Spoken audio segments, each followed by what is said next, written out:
Rotate your phone for better experience. Mala New Zealand ang ganda, may pa-misty weather pa. Wala po ako sa ibang bansa guys, andito lang yan sa Jensan. Baricot View Deck is located at Upper Labay, Jensan. So guys, nung pumunta kami dito, hindi naman maulan sa baba, mainit naman sa Jensan, pero pag akyat namin dito, maulan ng konti, pero papatapos na rin. Ma-appreciate mo pa rin ang beauty ng nature kahit umuulan kasi napakaganda ng tanawin. Nasabi ko nga sa sarili ko, ganito pala ang ulan sa taas. Nakaka-amaze tingnan yung araw at saka yung ulan in the bird's eye view. Pagkatapos nga ng ulan ay lumabas na ang fogs, lalo tuloy akong namangha. Sa ganda ng fogs guys, nasabi ko talaga sa sarili ko, Lord, nasa langit na ba ako?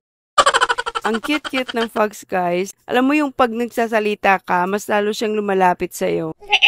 The fogs covered the whole place, so parang nasa ulap ka talaga guys. And by the way guys, Baricot View Deck is just 23 kilometers away from the city center of Jensan. Hindi naman naabot ng 1 oras kapag galing ka sa city center ng Jensan, depende pa rin sa road condition. Entrance here is 50 pesos for day tour and 70 pesos for overnight stay. Bring your own tent if you want to stay overnight. The panoramic scenery of mountain range after the rain and fogs ang nagpa-amaze na naman sa akin. Sulit naman talaga yung pagpunta ko dito dahil 3 weather talaga yung naranasan ko. Rainy, foggy, and sunny. So guys, kapag pumunta kayo dito, expect the unexpected talaga. Dahil nga unpredictable naman talaga yung weather. Meron naman silang mga cottages dito guys for rental at meron din silang shop on site. After nga ng ulan at fogs ay sinimulan na naming i-explore yung place. So guys, sa lawak ng place is a good place for you to do your hiking. Dapat talaga nakasapatos kayo kapag pupunta kayo dito para ready to explore the place. Dahil sa lawak ng area guys, mapapasubo talaga kayo sa lakaran. Best time to come here is early in the morning para malaki yung exploration time nyo. Baricot View Deck offers relaxation na may konting exercise din.